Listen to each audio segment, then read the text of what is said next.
आज के वीडियो में मैं आपके समक्ष लेके आई हूँ अगाथा क्रिस्टी सीरीज़ की अगली कहानी SOS। SOS शॉर्ट फॉर्म है सेव आवर सोल्स के लिए। ज़्यादातर जब लोग कहीं फंस जाते हैं तो ऐसे मैसेज कन्वे करते हैं SOS लिखने के लिए, बताने के लिए कि वो बहुत परेशानी में है, उनकी जान को खतरा है। लेकिन इस कहानी में SOS कब और कहाँ और क्यों इस्तेमाल किया गया है, ये बहुत ही इंटरेस्टिंग वे से बताया है अगाथा क्रिस्टी ने। कहानी का एंड थोड़ा सा कंफ्यूजिंग है, लेकिन मैं इसे एक्सप्लेन करने का पूरा प्रयास करूँगी। तो शुरू करते हैं इस कहानी का हिंदी में एक्सप्लेनेशन मेरी यानी गरिमा की आवाज़ में। कहानी की शुरुआत होती है जब सुदूर एकदम जंगल के बीचों बीच एक घर है जिसमें रहते हैं मिस्टर और मिसेस डिंसमीड। ये जो घर है ये आबादी से लगभग 10-15 किलोमीटर दूर है। यहाँ आसपास कोई भी मकान नहीं है। मिस्टर और मिसेस डिंसमीड के 3 बच्चे हैं। सबसे बड़ी बेटी है शार्लेट, फिर है मैगडेलिन और बेटा है जॉनी। लेकिन जो घर का एटमॉस्फेयर है ये थोड़ा टेंस्ड दिखाया गया है। बहुत हैप्पी एटमॉस्फेयर नहीं है जो एक फैमिली का होता है। बाहर बहुत तेज़ आंधी तूफान आया हुआ है, शाम का वक्त है और मिस्टर डिंसमीड जो है वो कह रहे हैं अपनी वाइफ से कि वो सबके लिए चाय बना लें। मिसेस डिंसमीड कहती हैं कि क्या नींबू का शरबत अच्छा ऑप्शन नहीं होगा। तो मिस्टर डिंसमीड बहुत ही एक घूरते हुए उन्हें कहते हैं कि नहीं, चाय ही ठीक होगी। क्या तुम मौसम नहीं देख रही कितना बुरा है। और मिसेस डिंसमीड बिल्कुल चुपचाप चाय बनाने चली जाती हैं किचन में। चाय सर्व हो जाती है, सब चाय पीने बैठे ही थे। तभी वो कहती है मैगडेलिन जो है कि पापा आपने इतने सुनसान एरिया में घर क्यों खरीदा। एक चेहरा देखने को भी हम तरस जाते हैं, कोई इंसान दूर दूर तक नज़र नहीं आता, बिल्कुल भी अच्छा नहीं लगता। और उसे तो यह भी शक है कि जो घर है ये हॉन्टेड है। तो पूछते हैं उसके पापा मिस्टर डिंसमीड कि क्या तुमने कभी किसी को देखा है भूत प्रेत को। मैगडेलिन कहती कि नहीं, देखा तो नहीं है, लेकिन उसे बिल्कुल भी अच्छा नहीं लगता। एक निगेटिविटी लगती है इस घर के अंदर। और जब से इन लोग इस घर में आए हैं खुशी चली गई है उनके घर की। तो मिस्टर डिंसमीड कहते हैं चुपचाप सब लोग चाय पी लो। तो बोलती है शार्लेट कि क्या इस मौसम में कोई हम लोग से मिलने आ सकता है। तो कहते हैं कि ये बहुत ही बड़ा अचंभा हो जाएगा अगर इस मौसम में कोई आ जाए इस घर में, क्योंकि इस पानी में उम्मीद नहीं है कि कोई भी आदमी, यहाँ तक कि कुत्ता तक बाहर नहीं होगा। इतना कहना था मिस्टर डिंसमीड का कि दरवाजे पे खटखटाने की आवाज़ आती है और सारे बिल्कुल चौंक जाते हैं। शार्लेट के हाथ से तो कप ही छूट जाता है, चाय का नीचे गिर जाता है। तो ये जो मिसेस डिंसमीड थी ये भी बिल्कुल हड़बड़ा जाती हैं कि हाथ में जो चाय का कप था वो बिल्कुल कांपने लगता है। तो जो बच्चा था जॉनी, ये थोड़ा लाइवली बच्चा है, जो बेटा है इनका, ये उछल कूद करता रहता है, ये ना नॉर्मल है इस घर में, थोड़े पॉजिटिव चाइल्ड है। ये दरवाज़ा खोलता है तो वहाँ पर सामने थे मिस्टर क्लीवलैंड। अब मिस्टर क्लीवलैंड जो थे ये जा रहे थे शहर, लेकिन रास्ते में इनकी गाड़ी के दोनों टायर पंचर हो गए। ये कहीं से नियति ही इन्हें इस घर में खींच के ले आई थी, क्योंकि शायद ये जो मिस्टर क्लीवलैंड है ये एक अनहोनी होने से बचा सकें। मिस्टर क्लीवलैंड एक बहुत अच्छे राइटर हैं जाने माने, जो सब कॉन्शियस माइंड के ऊपर उन्हें किताबें लिखी हैं, बहुत अच्छी बेस्ट सेलर्स बुक है। और ये दूसरे का ब्रेन रीड करने में इन्हें महारत हासिल है, बहुत अच्छा ये दूसरे का ब्रेन और माइंड रीड कर लेते हैं। जब ये अंदर देखते हैं तो इन्हें बड़ा अजीब सा एटमॉस्फेयर लगता है कि एक कप ज़मीन पे गिरा हुआ है, किसी के हाथ में कप हिल रहा है और सब एक टेंशन में जैसे डर गए हैं, भूत देख लिया इन्होंने। मिस्टर क्लीवलैंड के बताते हैं उन्हें अपनी प्रॉब्लम कि हमारी कार पंचर हो गई है। तो बहुत वेलकम करते हैं मिस्टर डिंसमीड उनको और कहते हैं अपनी वाइफ से कि जाओ ये सारे चाय के कप हटाओ, ये ठंडे हो चुके हैं और गर्म चाय बनाओ। तो मिस्टर क्लीवलैंड देखते हैं कि चाय में से तो अभी भी भाप निकल रही है। सोचते हैं बड़े अजीब से आदमी हैं ये, गरम गरम चाय है, इन लोग पी लेते हैं, बेकार में से वेस्ट कर रहे हैं। खैर मिसेस डिंसमीड बिल्कुल आज्ञाकारी वाइफ की तरह जाती हैं, सारे कप हटा देती हैं और नई चाय बनने लगती है। चाय सर्व होती है, कुछ स्नैक्स भी दिए जाते हैं मिस्टर क्लीवलैंड को। बहुत ही अच्छी हॉस्पिटैलिटी इन लोग करते हैं, वेलकम करते हैं अपने गेस्ट का। फिर मिसेस डिंसमीड जो है वो कहती हैं अपनी दोनों बेटी मैगडेलिन और शार्लेट को कि जाओ तुम लोग ऊपर का कमरा मेहमान के लिए रेडी कर दो, मिस्टर क्लीवलैंड यहीं रुकेंगे रात में। वाटर बैग्स जो होते हैं गर्म वो रख दो और कमरे में चादर चेंज कर दो और अपने पापा का एक लोअर रख दो जो वो पहनेंगे। मिस्टर डेंसमिथ उन्हें खूब हंसमुख थे, खूब तेज़ उनकी बोलने की आदत थी, बहुत लाउड थे और ओवर टॉकेटिव थे। खूब बातें करते हैं वो मिस्टर क्लेवलैंड से। उसके बाद मिस्टर क्लेवलैंड जो थे वो अंत में सोने चले जाते हैं अपने रूम में। जब वो अपनी ड्रेस चेंज करते हैं तो देखते हैं कि उनका जो साइड टेबल है पलंग के बगल में रखा, उस पर बहुत धूल है और उस धूल के ऊपर कुछ लिखा हुआ है। वो बहुत ध्यान से देखते हैं क्या लिखा है, तो उस पर लिखा था SOS, यानी कि उन दो लड़कियों में से किसी एक ने अपनी उंगली से SOS लिखा था। लेकिन वो कौन थी? क्या वो शार्लेट थी या फिर वो मैगडलेन थी? ये बात मिस्टर क्लेवलैंड को पता नहीं थी। अब मिस्टर क्लेवलैंड जो थे वो ब्रेन बहुत अच्छा रीड कर लेते थे। अब वो सारे इंसिडेंट्स रीलिव करते हैं। जब वो इस घर में घुसे थे, सबके चेहरे को याद करते हैं कि कौन क्या कर रहा था, किसके चेहरे पे कैसे एक्सप्रेशंस थे, तो उन्हें लगता है कि ये काम शार्लेट का ही है, क्योंकि शार्लेट बहुत उदास लग रही थी और मन ही मन बहुत परेशान लग रही थी। लेकिन इस वक्त ये कुछ भी नहीं कर सकते थे, क्योंकि मिस्टर डेंसमिथ जो थे वो नीचे लिविंग एरिया में बहुत तेज़ जैसे एज यूजुअल वो बोलते थे लाउड, वैसे ही बातें कर रहे थे। तो उन्हें लगता है कि इस वक्त वो शार्लेट से या मैगडलेन से बात नहीं कर पाएंगे। अगले दिन का वो इंतज़ार करते हैं। सुबह सुबह के टाइम में वो उठते हैं। मौसम बिल्कुल खुल चुका है, सारा आंधी तूफान ख़त्म हो चुका है। शार्लेट बाहर गार्डन में खड़ी उगते हुए सूरज को देख रही है, लेकिन उसके चेहरे पर एक उदासी है। जाते हैं मिस्टर क्लेवलैंड वहाँ बाहर और इधर उधर की बातें करते हैं पहले शार्लेट से। अब यहाँ पर एक इंटरेस्टिंग बात ये थी कि शार्लेट और मैगडलेन जो दोनों बहनें हैं, ये दोनों एक दूसरे के बिल्कुल विपरीत हैं। जहाँ शार्लेट देखने में बहुत ही फेयर है, उसके रेड हेयर्स हैं, ब्लू आइज़ हैं, वहीं जो मैगडलेन है उसके एकदम काले बाल हैं, उसकी आइज़ भी ब्राउन है। दोनों को देख के ये कोई कह नहीं सकता कि दोनों सगी बहनें हैं। ये बात मिस्टर क्लेवलैंड को बहुत परेशान कर रही थी। वो एक लकड़ी लेते हैं पेड़ की और उससे ज़मीन पर SOS लिखते हैं। फिर वो चेहरा देखते हैं शार्लेट का। शार्लेट के चेहरे पे कोई ख़ास एक्सप्रेशंस नहीं आते। फिर वो पूछते हैं शार्लेट से कि क्या तुम जानती हो उसका मतलब SOS क्या होता है? तो वो कहती है हाँ, ये रेस्क्यू करने के लिए होता है, सेव आवर सोल्स।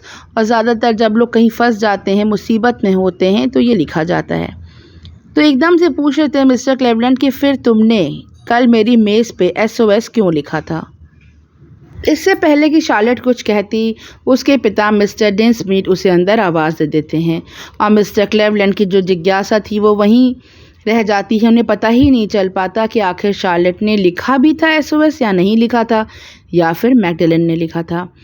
अब ये जो मिस्टर डेंसमिथ थे, ये तो खूब टॉकेटिव थे, ये खूब बातें करने लगते हैं मिस्टर क्लेवलैंड से कि बहुत अच्छा लगा आप यहाँ आए एंड ऑल। तो मिस्टर क्लेवलैंड समझ जाते हैं कि अब जाने का वक्त आ गया है, मौसम भी खुला हुआ है, अब आखिर क्या बहाना करके यहाँ पे ये रुकेंगे। लेकिन उनके मन में बहुत चिंता थी कि घर में कुछ तो है ऐसी प्रॉब्लम जो वो सॉल्व नहीं कर पा रहे। अपना ये कपड़े वपड़े चेंज कर लेते जो ड्राई हो चुके थे मिस्टर क्लेवलैंड की, और ये सोचते हैं कि चलो अब हम चलें जहाँ पे गाड़ी इन्होंने छोड़ी थी। ये जाने लगते हैं, तभी किचन में से आवाज़ आती है मिस्टर डेंसमिथ की। अंदर ये बात कर रहे हैं अपनी वाइफ से। अब इनकी आवाज़ इतनी लाउड है कि बाहर तक ऑडिबल है। ये कह रहे थे अपनी वाइफ से 60,000 पाउंड्स मिलेंगे हम लोग को। 60,000 पाउंड्स का नाम सुन के मिस्टर क्लेवलैंड ठिठक जाते हैं और ईव्सड्रॉपिंग यानी कि सुनने लगते हैं चुपचाप से कान लगाकर। मिसेस डेंसमिथ कहती हैं कि कोई चक्कर तो नहीं फंसेगा, हम लोग फंस तो नहीं जाएंगे? मिस्टर डेंसमिथ कहते हैं नहीं, कोई चक्कर नहीं फंसेगा, मैंने सब कुछ प्लान कर लिया है। ये बात सुन ही रहे थे, तभी मैगडलेन जो थी उनकी बेटी छोटी वाली, अब वो बाहर निकल आती है। तब मिस्टर क्लेवलैंड सोचते हैं कि मैगडलेन से बात करने का ये बहुत अच्छा वक्त है। वो गार्डन की तरफ जाती है, पीछे पीछे मिस्टर क्लेवलैंड भी जाते हैं। वो पूछते हैं मैगडलेन से कि तुम्हें इस घर में कैसा लगता है? मैगडलेन कहती है कि मुझे इस घर में बिल्कुल भी अच्छा नहीं लगता। उसे तो पूरा शक है कि ये घर हॉन्टेड है और दिन पर दिन ये घर बड़ा होता जा रहा है। वह कहती है जब से वो इस घर में आई है उसके पेरेंट्स जो हैं वो बिल्कुल बदल गए हैं, बहुत ज़्यादा अजीब सा पिक्यूलियर बिहेवियर करते हैं। कहती है हम लोग शहर में रहते थे तो घर हम लोग का छोटा था वहाँ पे, लेकिन सोसाइटी के अंदर थे मीन्स ये लोग और बहुत खुश थे। लेकिन जब से इन लोग इतनी दूर फॉरेस्ट एरिया में आ गए हैं, सुनसान वीरान, तब से ये लोग खुश नहीं हैं। तो कहते हैं मिस्टर क्लेवलैंड कि तुम्हारा छोटा भाई जॉनी तो बहुत खुश लगता है। बोली हाँ वो छोटा है उसके अंदर अभी भी पॉजिटिविटी है और वो अभी भी खुश रहता है। तभी जॉनी उछलता कूदता वहाँ आ जाता है। जल्दी से मिस्टर क्लेवलैंड पूछते हैं मैगडलेन से कि क्या तुमने मेरे टेबल पे कल SOS लिखा था। मैगडलेन आश्चर्यचकित होकर उनको देखती है। तब तक उसके पिता मिस्टर डेनस्मिथ फिर उसे भी अंदर बुला लेते हैं। मिस्टर डेनस्मिथ किसी भी बच्चे को ज़्यादा देर तक मिस्टर क्लेवलैंड से बात करने नहीं दे रहे थे। जॉनी वहाँ पे जब खेल रहा था तब धीमे से मिस्टर क्लेवलैंड उसके पास जाते हैं। जॉनी से कहते हैं कि जॉनी ये तुम्हारे हाथों में क्या हो गया। उसके हाथ में काफ़ी से स्पॉट्स थे, जैसे केमिकल होते हैं, जैसे फॉर्मेलिन होती है या कोई स्टेन होता है, वो गिरने से हो जाता है, आयोडीन वगैरह। तो कहता है बच्चा जॉनी कि मुझे केमिकल रिएक्शंस करने में, एक्सपेरिमेंट्स करने में बहुत मज़ा आता है और मैं बड़ा होके एक साइंटिस्ट बनना चाहता हूँ, लेकिन मेरे पापा एक बिल्डर हैं, वो चाहते हैं कि मैं बड़ा होके बिल्डर बनूँ। लेकिन मैंने छोटी सी लेबोरेटरी तक बना रखी है घर में, खूब टेस्ट ट्यूब्स हैं मेरे पास, और वही जो केमिकल रिएक्शंस मैं करता हूँ उसके केमिकल कभी कभी हाथों में लग जाते हैं, जिससे मेरे हाथ पे इतने स्पॉट्स बन गए हैं। तो पूछते हैं मिस्टर क्लेवलैंड की तुम्हें कैसा लगता है इस घर में। बोला मुझे तो बहुत मज़ा आता है यहाँ पे, और जब से मैं यहाँ पे आई हूँ मैं बहुत खुश हूँ। हंसते खेलते जॉनी वहाँ से भाग जाता है। मिस्टर क्लेवलैंड जो थे अब जाने लगते हैं जंगल की तरफ। समझ जाते हैं कि अब कुछ भी हो नहीं सकता, उन्हें कुछ भी क्लियर नहीं है। जब वो जा रहे थे तब पीछे से शार्लेट आती उन्हें दिखाई देती है। उन्हें पूरा यकीन था कि शार्लेट उनसे मिलने के लिए ज़रूर आएगी और शार्लेट ने ही वो SOS का मैसेज उनके लिए छोड़ा था। शार्लेट वहाँ आती है और धीमे से उनके हाथों में एक छोटी सी तस्वीर पकड़ाती है और वहाँ से भाग जाती है। मिस्टर क्लेवलैंड जब वो तस्वीर देखते हैं, वो छोटी सी मिनिएचर सी फ़ोटो थी। वो बहुत ध्यान से उस फ़ोटो को देखते हैं और उन्हें एक इंसिडेंस याद आता है जो पेपर में छपा था। एक खबर छपी थी कुछ दिन पहले कि एक पूरा परिवार जहर खाने की वजह से बहुत ज़्यादा बीमार पड़ गया और मरने की कगार पे पहुंच गया। अब उस परिवार में लगभग 5 लोग थे, उसमें से एक सदस्य की मृत्यु तक हो जाती है उस जहर की वजह से। 4 सदस्यों की हालत बहुत गंभीर रहती है, लेकिन वो बच जाते हैं। ये खबर बार बार मिस्टर क्लेवलैंड के दिमाग में आ रही थी। काफ़ी रात हो चुकी थी, अब उन्हें लौटना भी था। अंदर फिर से वही पूरा रूटीन दोहराया जा रहा था। मिसेस डेनस्मिथ जो थी वो चाय बना रही थी। मिस्टर डेनस्मिथ जो थे वो पुराने जो कैंड फूड आते हैं, टिन्ड फूड, वो खोल रहे थे। अब ये बड़ी अजीब सी बात दिखाई गई थी कि टिन्ड फूड जो वो खोल रहे थे वो बड़े पुराने एक्सपायर्ड जैसे लग रहे थे। तो मिस्टर डेनस्मिथ उसे खोल क्यों रहे थे, आखिर क्यों ओपन कर रहे थे। तब तक में फिर से दरवाजे की घंटी बजती है। मिसेस डेनस्मिथ जो थी वो सारे कप्स में चाय डाल चुकी थी, चाय सबको सर्व हो चुकी थी। अब बिल्कुल एक शाम वाला वाक़या फिर से दोहराते हैं। मिसेस डेनस्मिथ फिर से चौंकती हैं, उनके हाथ में कप हिलने लगता है। जॉनी जाके दरवाज़ा खोलता है। मिस्टर क्लेवलैंड अंदर आते हैं, लेकिन आज मिस्टर क्लेवलैंड के जो भाव थे चेहरे पे वो बहुत बदले हुए थे, वो बहुत गुस्से में थे। वह कहते हैं मिस्टर डेनस्मिथ से कि आपके कितने बच्चे हैं। मिस्टर डेनस्मिथ कहते हैं कि मेरे 3 बच्चे हैं।